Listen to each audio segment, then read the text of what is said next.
How is Hello, everyone, and welcome. Welcome to whatever it is that I'm doing right now today.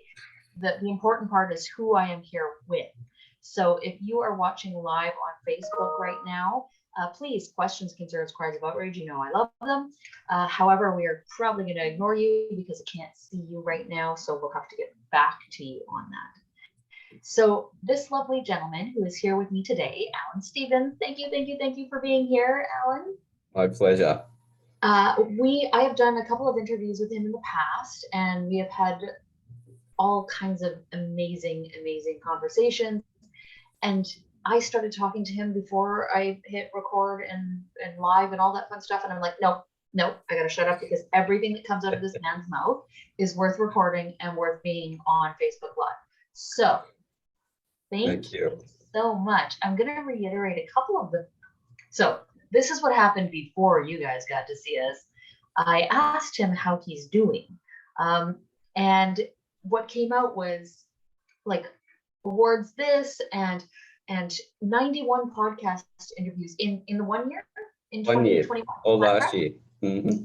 And then I asked what were they for, and I'm like, I gotta stop because you guys need to know what they're for. So now you're all caught up with the amazing things. Now we'll go from here and actually talk about 91 podcast interviews in 1 year. In a year that a lot of people were feeling debilitated by their lives and all the other things that we imagined to be true. And for some people, they were true to them. Anyways, tell me about the interviews. Tell me about, because I think this will lead us into lead us into the different conversations, the different aspects of who you are. So. Well, as you know, I'm a profiling and communication specialist, and what that means is helping people to be able to read each other so that they can understand, first of all, themselves, understand the other person better, and then know how to change the way they like to be spoken to match the way the other person needs to be spoken to. In other words, tuning our transmitters into the other person's receivers so we can deliver information and work through issues and that with them more effectively.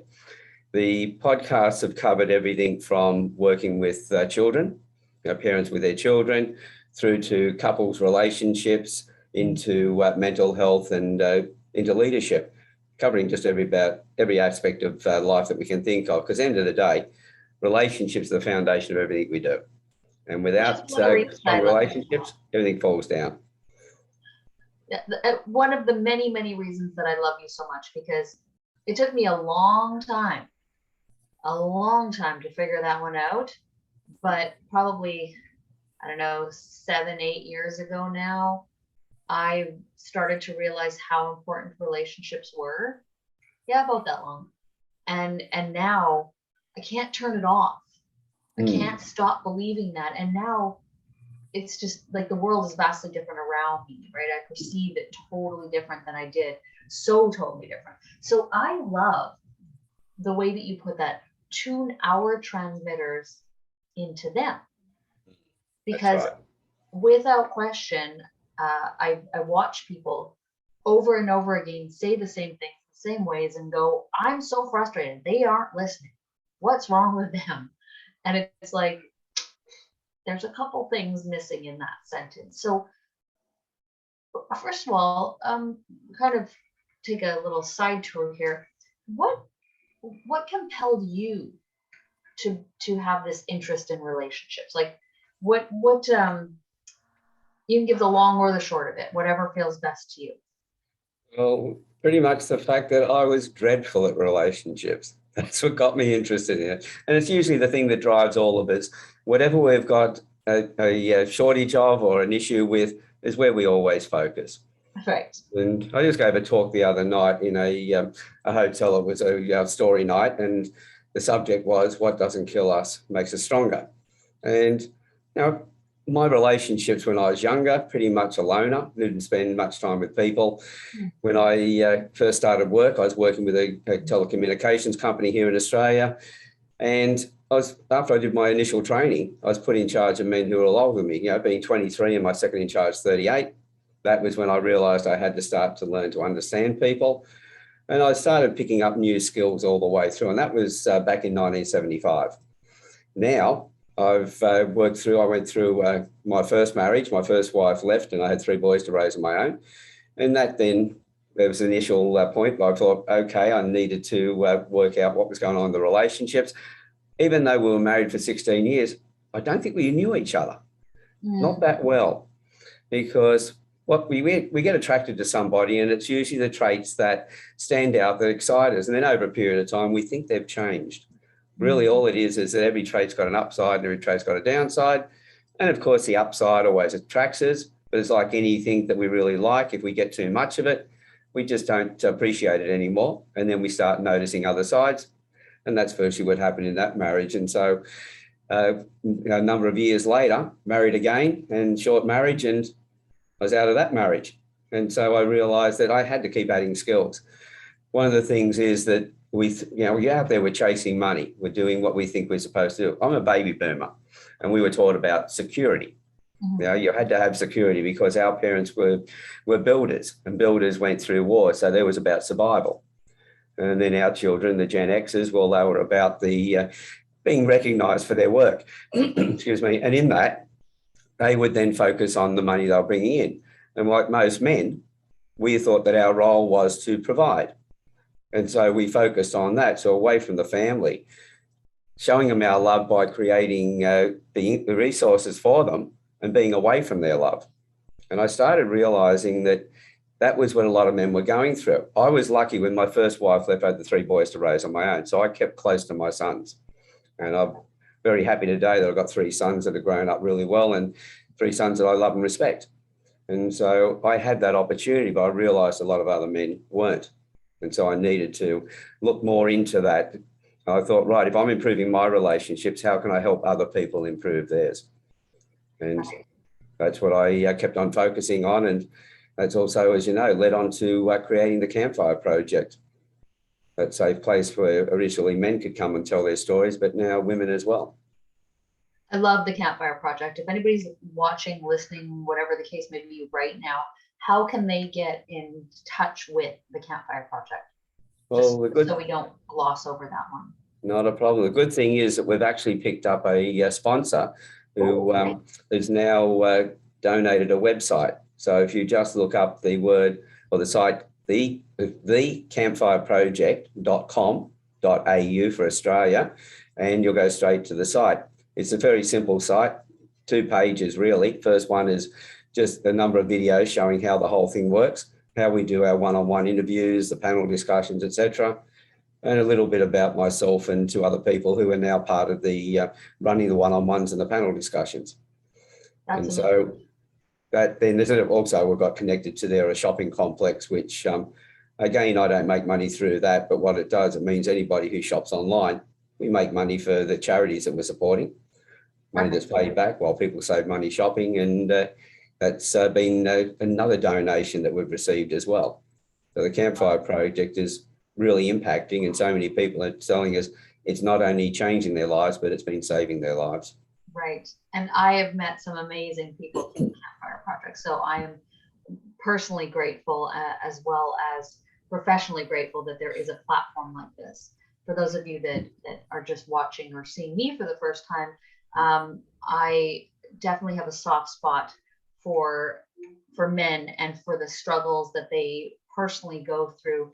And I was raised by a single father, and I saw firsthand some of the challenges that maybe I think we all struggle with. It's just that, in my opinion, from what I've witnessed in the world, it's not fostered in men. Women have many different places because they need them, but to go, whereas men don't seem to have as many. So I'm really, really, again, personally and professionally grateful that the Campfire Project exists. Now, I want to go back to a couple of words in what we were talking about in your relationships and how you got started. So you talked about surviving, like you being in survival mode and being of the generation that you were, that, builders and all that kind of thing. And survival versus thriving is something I talk about a lot in what I do for a living. I'm constantly telling people, okay, so I get it and totally understand that you were in survival mode. Now we need to move forward from survival mode. But I would argue that, I don't even know, for eternity, we have not only lived in survival mode from birth till death, but we aren't even, like, it's not even on our radar to shift into thriving. So many of us are driven by our childhood wounds.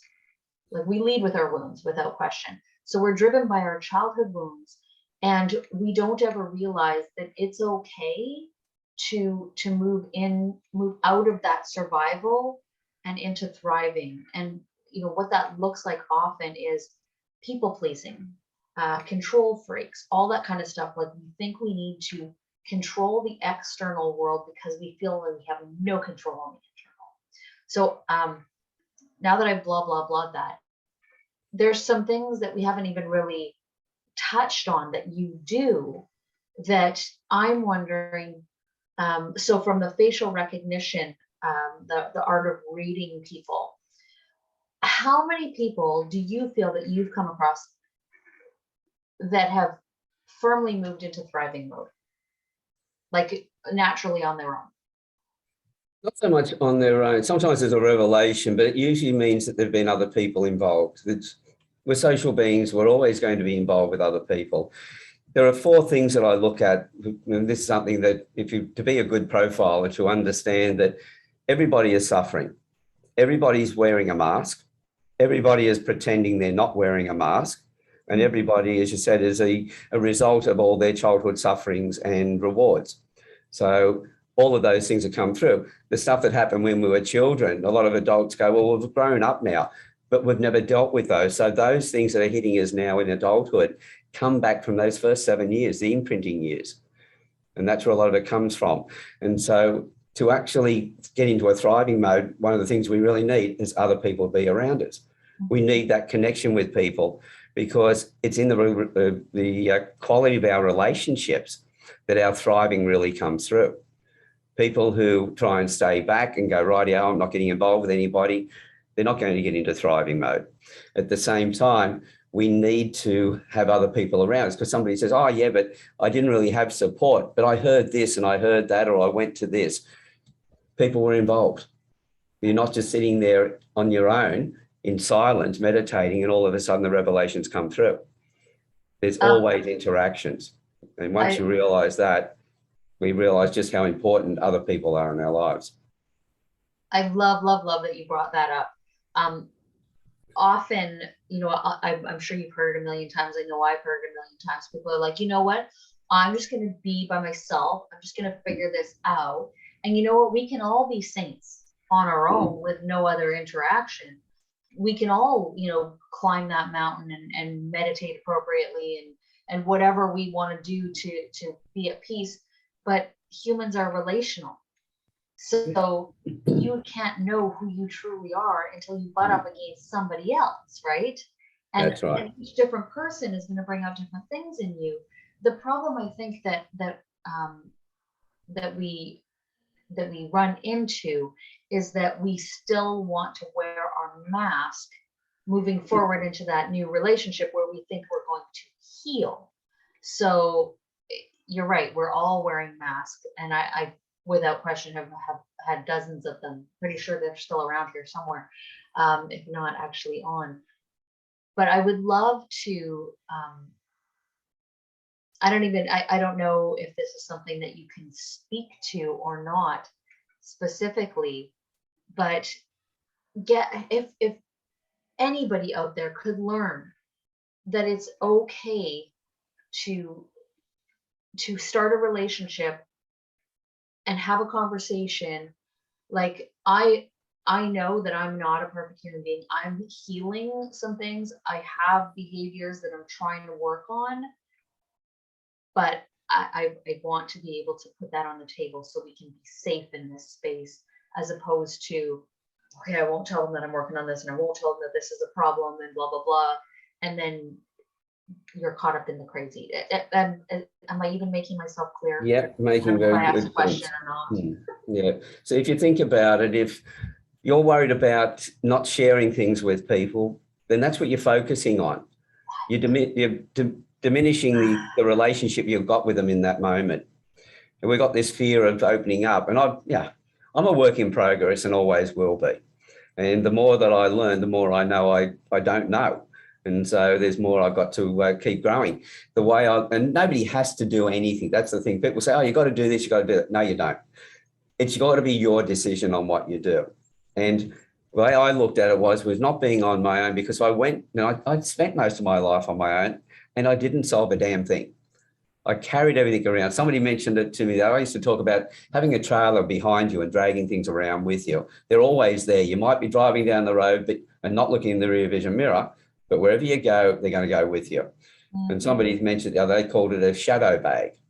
And I think that's probably a good one, because the shadow is always there, but we can't see the substance of it until it comes and hits us and comes back up again.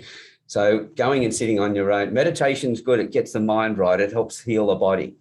But if you think you're just going to meditate your way through what's happened in the past and start thriving, it's not going to happen. You're doing everything on your own, and you can't find solutions there, because you can't fix a problem with the same energy that created it in the first place. And to break that energy, you need other people around you. In the Campfire Project, we've got a couple of the guys there who have started a new business called the Business of Smiles. And one of the things that they do is they've got these bright yellow socks with these little black dots on them. The little black dots, and there's more yellow than there is black, but the black dots are the tough times we're going to go through in our life. We're going to go through them. Nothing's going to stop us from going through them. But how we go through them is our choice. The yellow is the warmth of the winter sun, the energy, the camaraderie that we get from having the right people around us. If you've just got the black dot and that's on your own, you've got no sunlight. It's the other people and the support you have around you. So they've started that as a charity. They're handing out 10,000 of those to start 10,000 conversations around mental health. And they're walking from Sydney to Melbourne, which is 1,200 kilometres in October, to have those conversations. That's awesome. I have had the great pleasure of speaking to at least one of those gentlemen. Scott, I've had a few conversations with. I'm not sure who the other gentleman is. I can actually see a post in my mind right now, but I can't bring up his name, so I don't want to. James Short. I had a conversation just today. Actually, I was talking to someone, and we were talking about our training, for lack of a better word, like how we learned to be in relationship. And often, well, always, we learn from the relationships around us, because that's how humans learn. We learn relationally. And again, this goes back to the survival to thriving mode. I know I personally, and I mentioned this, I learned from a relationship that when things got bad, somebody ran, right? So I know that a lot of my adult relationships, my previous years, if things were bad, I would just run automatically. So I'm just gonna run. Let's just get this over with. But if I didn't run, I didn't say anything. I didn't cause confrontation, because they would run. So it's so fascinating to me that even now, sometimes it's terrifying to have any kind of conversation around the relationship, because when you do, then the other person's going to run. But thriving mode is being safe to have those conversations and knowing that your relationship is a safe place because you've built it to be one. And that doesn't mean that it's going to necessarily last forever. And it doesn't mean that you've, signed any imaginary soul contract that you're never going to have an issue, but that it's a safe place to have conversations around that. I just wanted to kind of give an analogy of what that would look like, moving from survival to thriving. And I just think that there's so many conversations that people speak. As you said, we don't have to do anything, but we read these books and we're like, okay, this is the success route, so I'm going to do this success route. But the truth is that you just have to feel your own way through your success route. And you can't do that if you're not honest and open, and at least remove that mask every so often so people can see you. That's it. So with my first marriage, it was more a case of I was focused on the providing.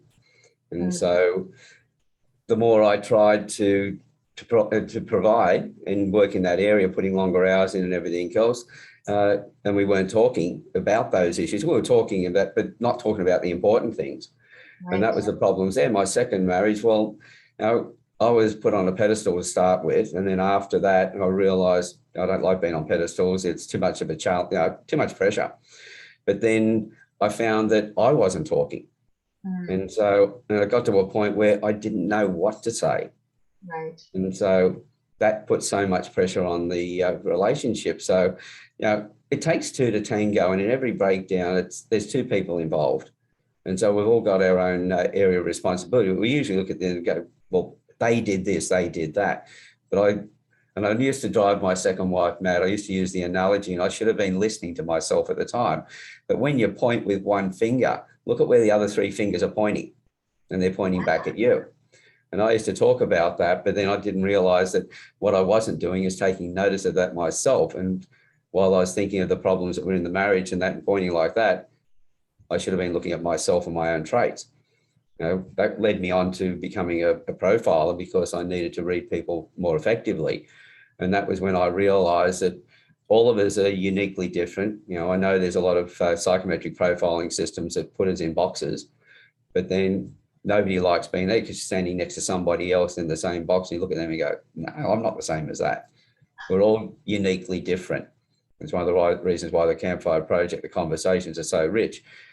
Everybody's got a story, and no two people have got the same story.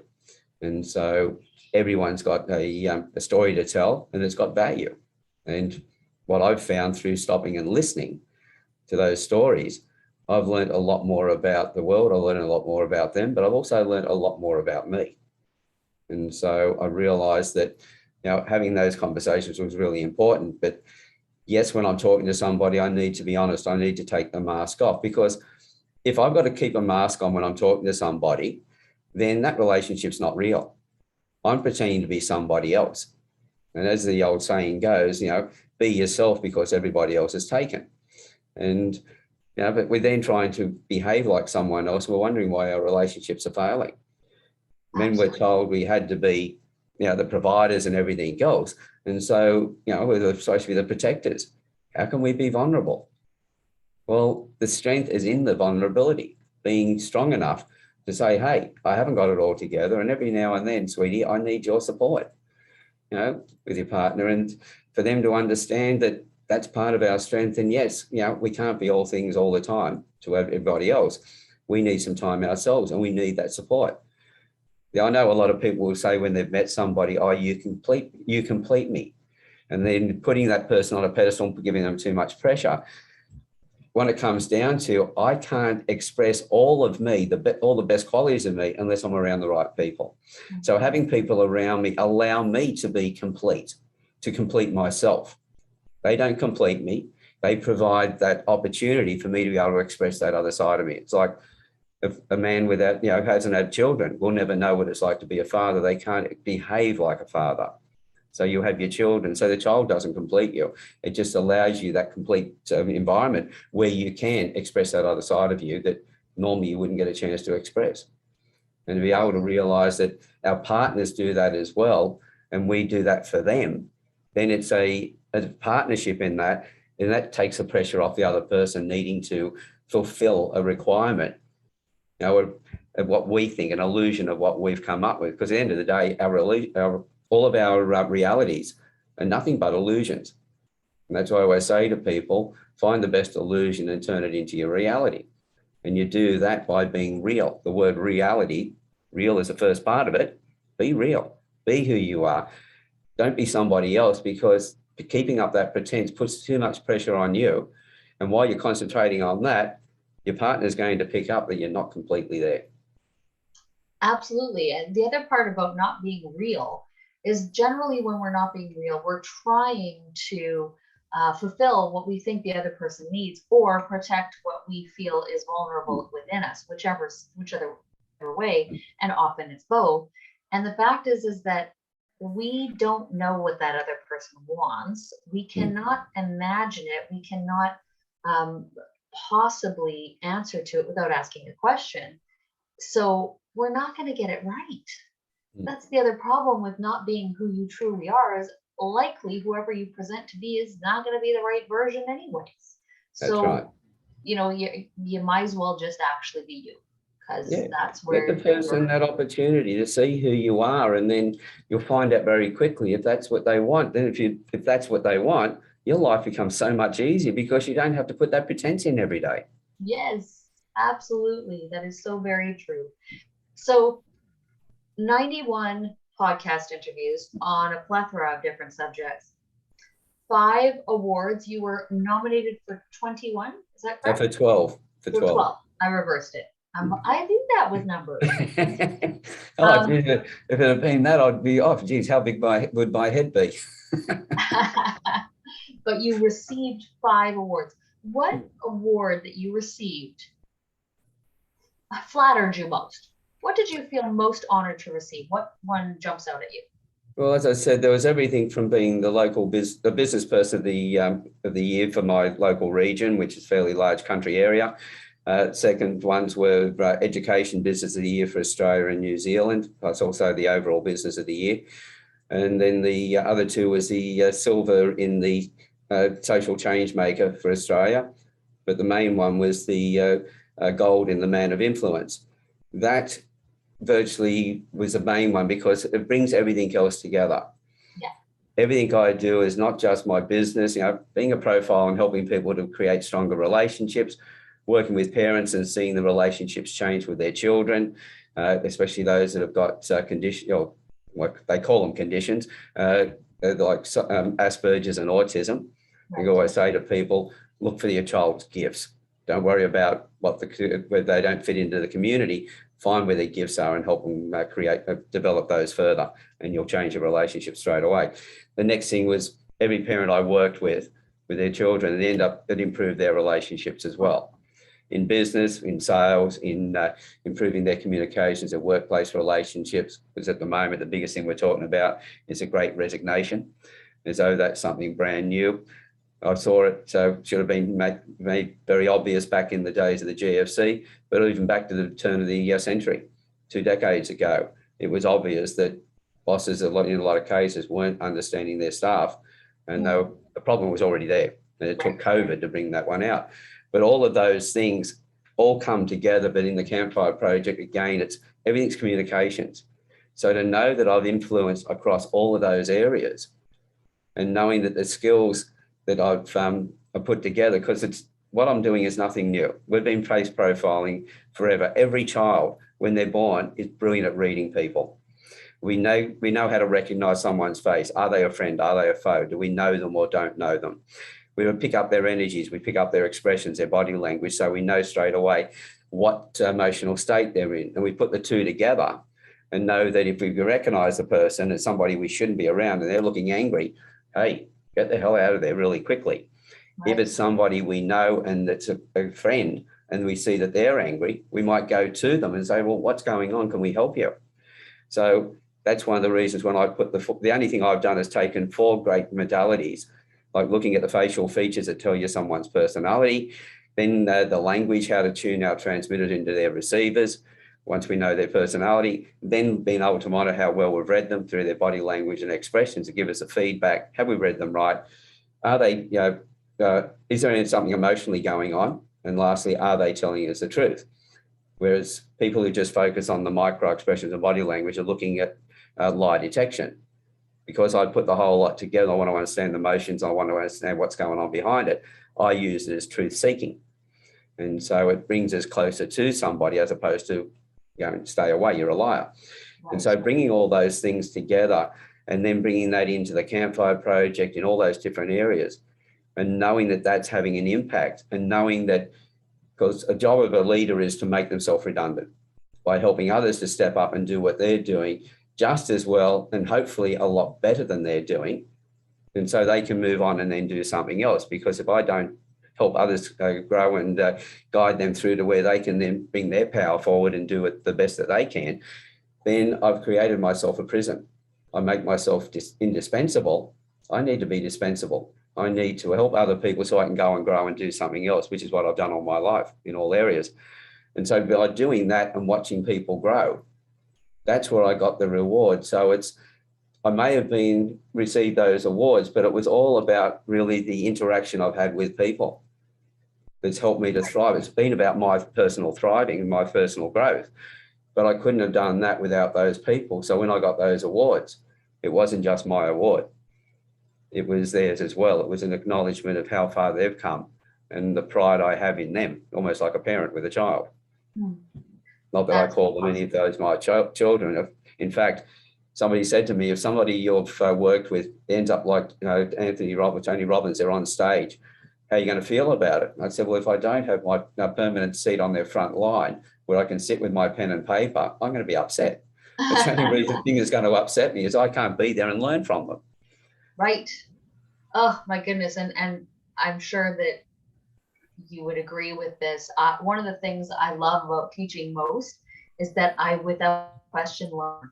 It's completely about me. I want to teach because I get to learn more. And it's just the easiest way to do it. You know, I love learning from people that you have,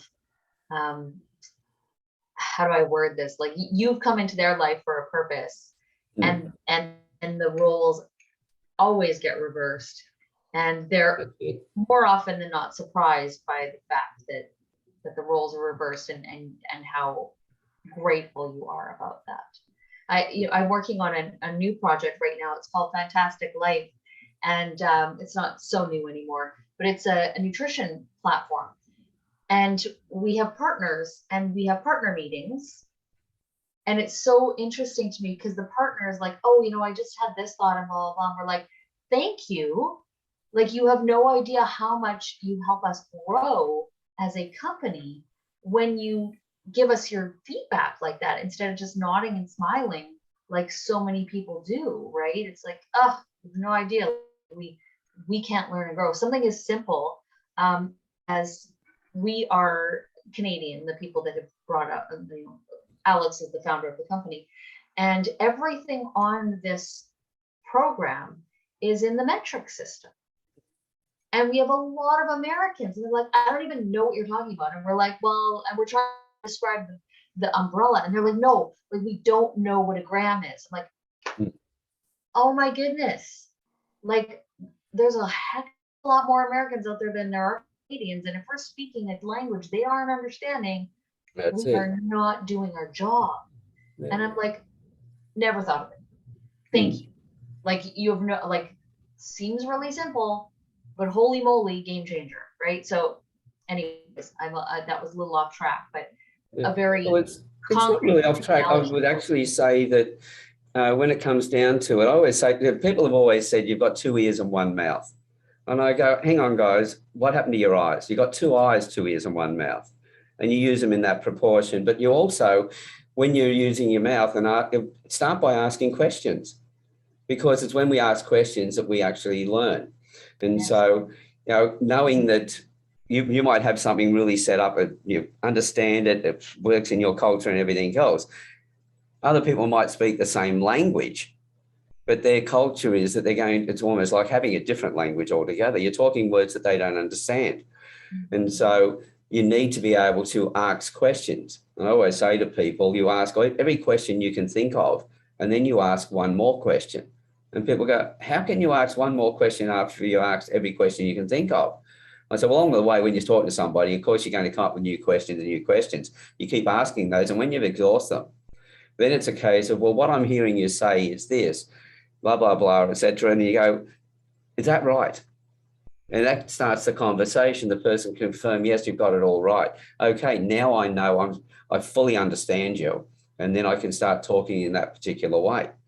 So it's taking that time to get to know somebody. And in that, they know you're taking notice of them, that you're really focused on them. And straight away, you've got that rapport, because while you're just talking, you're talking about yourself. I remember one of the old girlfriends I had, she used to say to me, "Oh, that's enough of me talking about me. Now it's time for you to talk about me." I love that. And I think that that is an amazing, not that last sentence, but I'll reiterate, that's an amazing place for us to end it, because if you are watching this, listening to this, whatever you're doing right now, if you take no other advice from this amazing man, ask that question. Am I understanding you? Am I hearing you correctly? However you need to word it, because, oh my goodness, we make so many assumptions